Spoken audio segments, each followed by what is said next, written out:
memberikan persembahan yang dikumpulkan pada saat Natal itu untuk perjuangan kemanusiaan bagi rakyat Palestina. Agar pendeta-pendeta mengumpulkan dana Natal untuk disumbangkan ke rakyat di ujung dunia, negara ujung dunia, ya. Nah sekarang ini ada musibah ini di mana Palek lo, Marwar Sirait, tai lo. Ya, jangan cari muka menjilat, cari muka heboh, ya. Kirim bantuan ke Palestina. No, lihat rakyat sendiri, negara sendiri, ya. Masih banyak yang kelaparan, yang susah, yang menderita. Kalian cuma mau cari muka sama lebih untuk dikorupsi. Tai kalian semua, setan kalian semua. Ada yang bilang, oh ini akibat hutan ditebangi. Mungkin, tapi kemudian jangan pukul rata.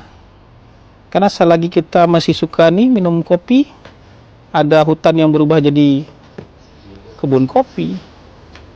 Kita makan gorengan, ini ada hutan yang berubah menjadi kebun sawit. Ini minum tempat begini, ada hutan yang mungkin digali perut bumi untuk dapatkan logam. Seperti ini kita menggunakan HP, ini kan macam-macam nih bahannya nih. Dan ini kan nggak turun dari langit.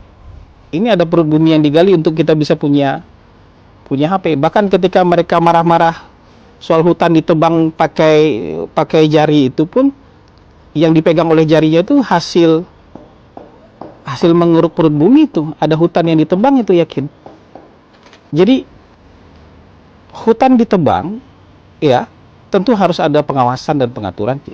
Di wilayah konservasi nggak boleh hutannya ditebang. Atas nama apapun nggak boleh hutannya ditebang. Kalau ada pelanggaran, usut di situ. Tapi kalau hutannya sudah ditetapkan sebagai hutan kawasan tanaman industri, ya kan? Berarti hutannya boleh ditebang dan boleh ditanam tanaman lain selain pohon-pohon yang pernah ada di situ.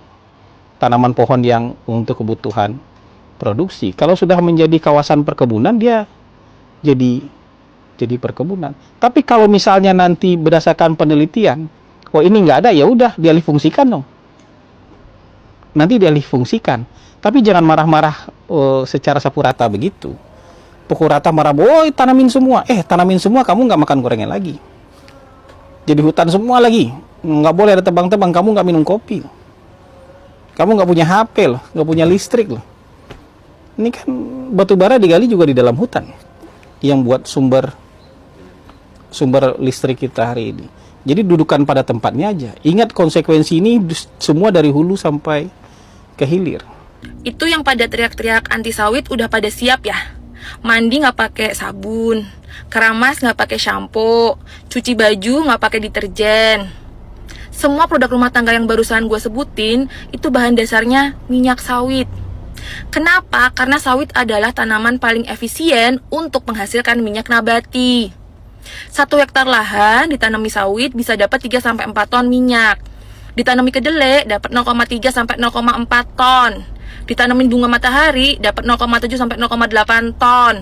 Jadi kalau lo mau ganti sawit pakai bahan yang lebih sustainable, lo mesti cari 4-10 kali lipat lahan yang lebih luas.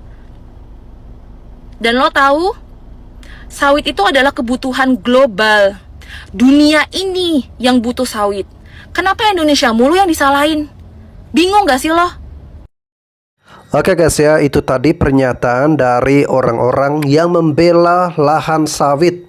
Menurut mereka, bencana yang terjadi di Pulau Sumatera itu jangan 100% menyalahkan lahan sawit.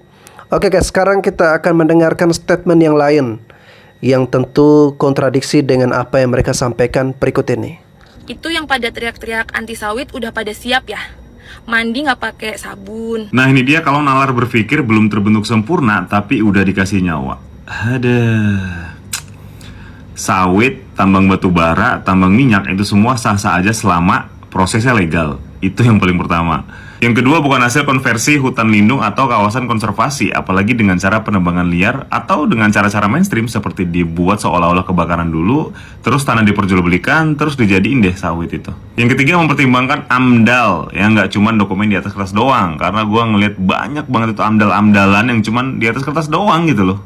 Kalau logika mbaknya menganggap kita protes perkebunan sawit itu artinya kita melarang keras sawit, ya itu namanya legal fallacy sih mbak. Padahal jelas banget ya, yang banyak digaungkan di sosial media adalah deforestasi, bukan tentang sawitnya. Narasi sawit-sawit itu kan hanya sebuah counter dari statement Pak Presiden yang bilang sawit itu juga pohon. Ya, itu kayak mengasumsikan semua pohon itu sama aja, padahal enggak. Analoginya kira-kira seperti ini. Kita semua kan manusia.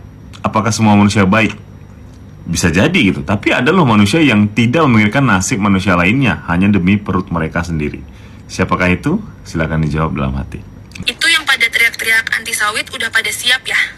Mandi nggak pakai sabun. Halo Kak, salam kenal. Jujur saya nggak tahu siapa yang menyuarakan anti sawit, tapi kalau dari saya pribadi, yang saya tentang itu adalah perusakan hutan yang dilakukan secara ilegal dan juga ugal-ugalan. Saya paham kalau sawit ini adalah komoditas yang memiliki nilai ekonomi tinggi, karena dia itu membuka lapangan pekerjaan dan juga sebagai penggerak roda pembangunan. Tapi yang jadi masalah ketika ekspansi dilakukan dengan cara mengorbankan hutan secara brutal tanpa rencana ekologis yang benar gitu loh. Nah, kalau misalkan ini terus terjadi, yang ada itu bukan kemajuan, tapi kehancuran yang kita tunda. Kalau hutan digundul secara ugal-ugalan, maka keseimbangan alam ini akan runtuh, satwa liar akan kehilangan habitatnya, belum lagi banjir, longsor, dan kekeringan yang tak terhindarkan. Dan pada akhirnya manusia juga yang menanggung akibatnya, rumah hanyut, sawah rusak, dan juga kehilangan nyawa. Ironisnya, yang menjadi korban itu bukan para pelaku perusakan, melainkan masyarakat kecil yang tinggal di sekitar hutan. Mereka tidak menikmati keuntungan besar dari industri ini, tapi ketika banjir datang, mereka orang pertama yang tenggelam. Pembangunan tidak boleh berdiri di atas puing-puing kehancuran ekosistem. Kita tidak sedang memilih ekonomi atau lingkungan, tapi kita sedang memperjuangkan supaya keduanya ini bisa berjalan bersama gitu loh. Sawit bisa tetap ada, tetapi harus melalui jalur yang legal, berkelanjutan, dan juga bertanggung jawab. Tanpa itu, kita hanya sedang menabung bencana untuk generasi selanjutnya. Mandi nggak pakai sabun. Gua nggak tahu mbak-mbak ini siapa, tapi kita sebut aja mbak-mbak ini sebagai duta sawit karena sangat-sangat membela sawit Indonesia. Satu, fakta yang harus diketahui bahwa kita itu bukan anti sawit, tetapi sawit Indonesia tuh kebanyakan. Lu bayangin, sawit Indonesia ada 16 juta hektar, mbak. Ya nggak tahu 16 juta hektar itu sangat-sangat juta hektar sekali, itu sebanyak guys. apa? Itu satu pulau Jawa lebih lu tanemin sama pohon sawit. Satu pulau Jawa lebih masih dapat 3 juta lebihnya tuh. Dari 16 juta hektar kebun sawit yang kita punya itu bisa menghasilkan kurang lebih sekitar 50 juta ton minyak kelapa sawit. Yang kira-kira dipakai di domestik itu cuma sekitar 18 juta ton. Abis itu sisanya ya diekspor. Indonesia kan juga menjadi salah satu eksportir minyak kelapa sawit terbesar di dunia. Satu lagi nih, ada komen yang nanya kenapa Indonesia harus memenuhi kebutuhan 50% dari sawit di dunia. Jawabannya lu karena ada supply dan demand. Gini nih mbak, kalau misalkan suatu saat lu tiba-tiba ada orang yang butuh paru-paru, abis lu ditawarin 2 triliun, emang lu bakal jual tuh paru-paru? Ya enggak dong, karena paru-paru itu penting buat kita sendiri bernafas. Tapi paru-paru itu lu jual cuman gara-gara ada kebutuhannya aja, gara-gara ada orang yang perlu. Nah, hutan di sini itu gue ibaratin sebagai paru-paru. Masa logika begini aja perlu gue ajarin, Kak? Tapi nggak apa-apa, Kak. Ayo bersama Posipit, kita mulai peduli lingkungan. Kita bukannya anti kelapa sawit, tapi ayo kita mulai berpikir yang kita ekspor jangan barang mentahnya, tetapi kita ekspor itu barang jadinya, supaya hutan kita tetap lestari. Bersama Posipit, ayo kita dobrak pikiran Indonesia yang sempit. Oke, saya sependapat dengan apa yang disampaikan oleh Kak Piteng ya, bahwa sawit yang ada di Indonesia itu jumlahnya kebanyakan. Saking banyaknya sawit-sawit yang ada di Indonesia, hutan terus dibabat. Bahkan pemerintah kita ambisi untuk terus membuka lahan sawit yang baru. Bukan hanya di Sumatera dan Kalimantan, di Papua pun hutan-hutan di sana sudah mulai dirusakin demi membuka lahan sawit. Oke lah, kita membutuhkan sawit, tapi janganlah terlalu berlebihan. Secukupnya saja disediakan di dalam negeri, udah. Tapi kalau kita ingin menjadikan Indonesia sebagai negara pengekspor sawit terbesar di dunia, lalu kemudian kita mengorbankan hutan-hutan dan mencelakai rakyat Indonesia sendiri, membawa bencana bagi rakyat Indonesia, itu buat apa?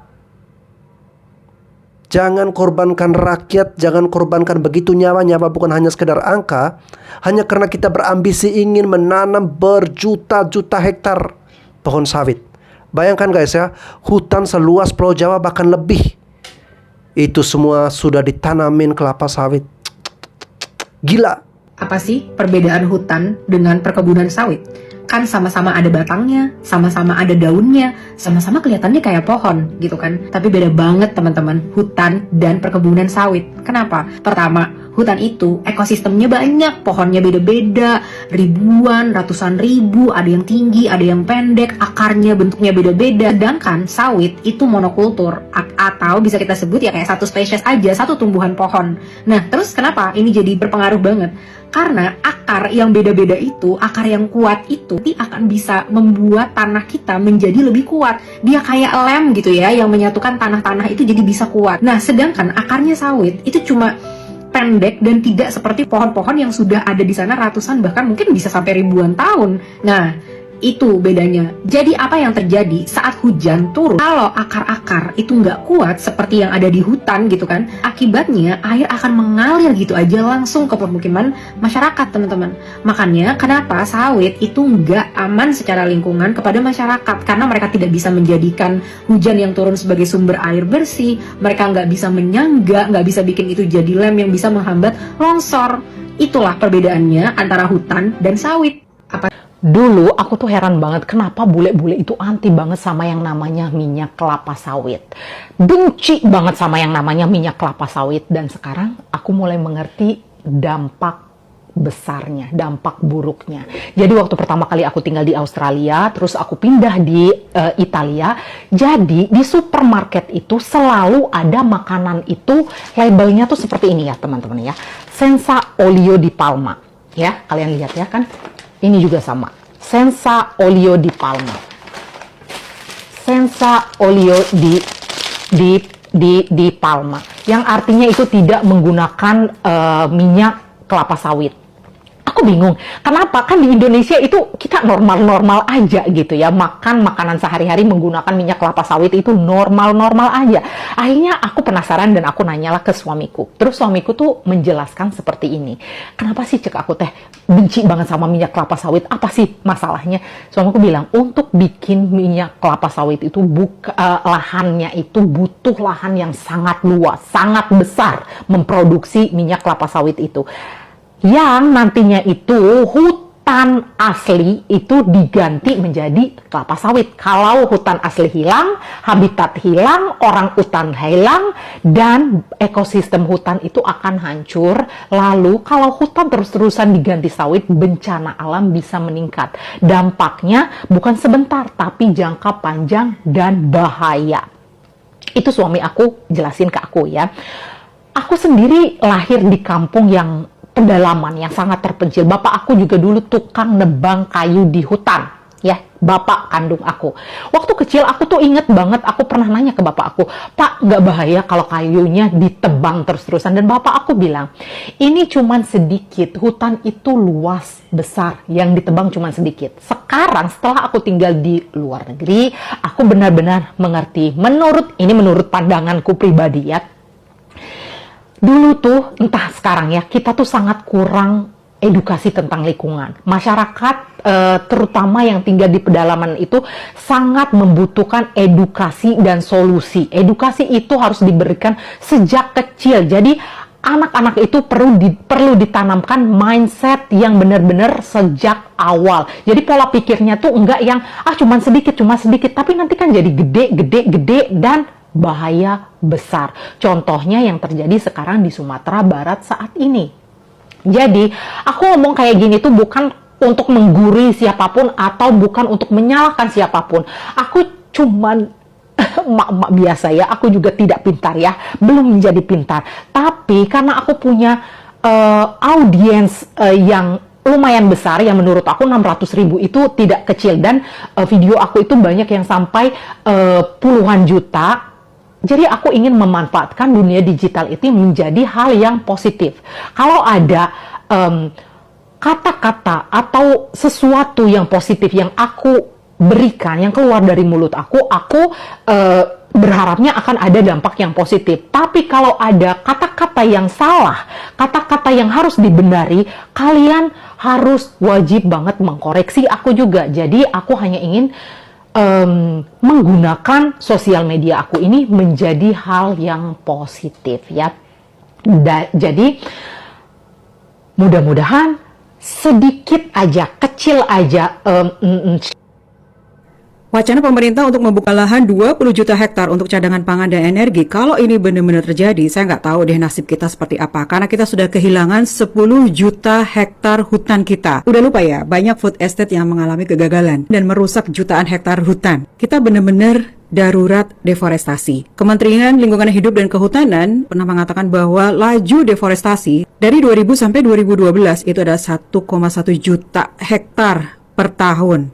Memang ada penurunan 2019 sampai 2020, tapi kita sudah terlanjur kehilangan 10 juta hektar hutan kita. Deforestasi ini disebabkan karena lahan sawit, pertambangan, food estate yang mangkrak, industri kayu, dan lain-lain. Dan deforestasi ini terjadi di seluruh wilayah Indonesia. Tahun 2024, deforestasi terjadi seluas 261.000 hektar. Ini meningkat 4.100 hektar dibandingkan dengan tahun sebelumnya, yaitu 257.000 hektar. Tingkat deforestasi tertinggi ada di Kalimantan dan Sumatera. Kalimantan meningkat sebanyak 5.000 hektar, dan Sumatera hampir 3 kali lipat dari tahun sebelumnya. Kelapa sawit juga masih paling tinggi di sini, yaitu 37.000 hektar, dan ini mencakup 10% dari total deforestasi. Dan kita sudah banyak melihat banyak bencana di Kalimantan, Sumatera, dan juga di daerah-daerah lain. Selain itu juga peningkatan emisi dan suhu yang semakin panas. Bukan hanya manusia yang menjadi korban. Deforestasi juga merusak megafauna ikonik Indonesia, seperti orangutan Kalimantan, harimau Sumatera, orangutan Sumatera, gajah Sumatera, badak orangutan Tapanuli. Mereka terancam. Ini sangat mengkhawatirkan. Di Kalimantan Selatan, Walhi bilang ada 3,7 hektar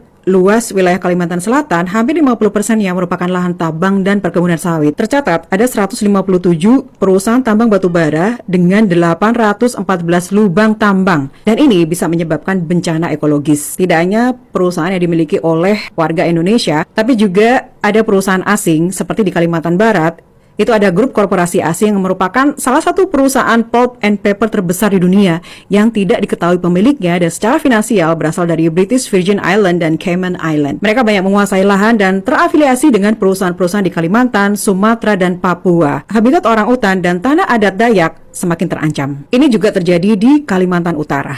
Sedangkan di Sumatera, Walhi Sumut mencatat kerusakan hutan terjadi di Tanah Karo, Tapanuli Selatan, dari Tapanuli Utara, Toba, Simalungun, Labuhan, Batu Utara, dan lain-lain. Deforestasi di Sumatera juga disebabkan oleh pertambangan, praktik illegal logging, dan juga pembangunan PLTA di sana. Kawasan pesisir, kerusakan juga terjadi di hutan mangrove. Ada 15.000 hektar hutan mangrove yang sudah rusak di Sumatera Utara. Kalau sudah begini, bagaimana nasib rakyat, alam, satwa yang tidak berdosa di tengah ketamakan manusia?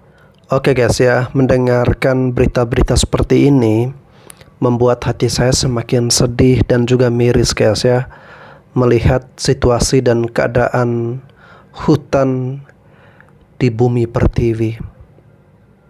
Indonesia yang dulu sangat luar biasa dengan hutan-hutannya dan juga banyak sekali jenis flora dan fauna yang ada di Indonesia, kini perlahan-lahan semuanya itu mulai terancam punah akibat ambisi, ketamakan, dan keserakahan manusia. Hutan-hutan Indonesia dikorbankan demi pemerintah ingin agar Indonesia bisa menghasilkan minyak terbesar, demi bisa menghasilkan hasil tambang terbanyak. Tetapi hasil-hasil tersebut tidak sebanding dengan penderitaan yang dialami oleh rakyat. Lagi pula, kemana hasil-hasil tersebut? Adakah rakyat Indonesia yang semuanya sudah bahagia? Adakah rakyat Indonesia yang hari ini tidak ada yang kelaparan? Adakah rakyat Indonesia yang sudah sangat bagus hidupnya? Kenyataan dan faktanya, kita semua masih banyak yang hidup susah, hidup di bawah garis kemiskinan. Masih banyak pengemis, orang-orang yang tinggal di kolong jembatan, orang-orang yang kelaparan, orang-orang yang tidak memiliki rumah, pengangguran full di mana-mana. Tetapi coba kita bandingkan dengan negara-negara di Eropa. di Swiss salah satunya. Rakyatnya hidup makmur, rakyatnya hidup sejahtera. Padahal luas negara mereka tidak seluas Indonesia. Hutan mereka juga tidak seluas hutan yang ada di Indonesia. Sedangkan kita banyak hasil kebun, ya, kebun sawit, hasil tambang, hutan-hutan semua dieksploitasi demi menanam sawit dan segala macam jenis tanaman yang katanya ingin menyejahterakan rakyat. Tapi mana? Apakah rakyat Indonesia sejahtera? Yang sejahtera, yang kaya raya, yang happy dan juga bahagia itu adalah para oligarki. Orang-orang yang memiliki perusahaan tersebut. Mereka hidupnya enak, tinggal di luar negeri, tinggal di kota-kota besar. Mereka tidak merasakan dampaknya. Yang merasakan dampaknya adalah rakyat kecil, ya. Giliran situasi seperti ini, rakyat mati kelaparan. Tidak ada yang membantu, tidak ada yang rela mau mengeluarkan duit dengan angka yang ratusan triliun untuk bisa membalikan keadaan yang ada di Sumatera. Sedangkan bumi Sumatera, bumi Aceh itu semua dikeruk habis-habisan. Kekayaan alam semuanya dibawa kabur, meninggalkan bencana bagi rakyat Indonesia. Jangan biarkan anak cucu kita ke depannya hidup dalam bayang-bayangan bencana akibat kerakusan dan keserakahan orang tua kita saat ini yang tidak becus mengelola negara. Saya sangat berharap agar pemerintah kembali mengevaluasi, kembali betul-betul untuk memperhatikan kelestarian alam, mempertahankan hutan-hutan yang masih kita miliki saat ini, dan hentikanlah berbagai upaya deforestasi.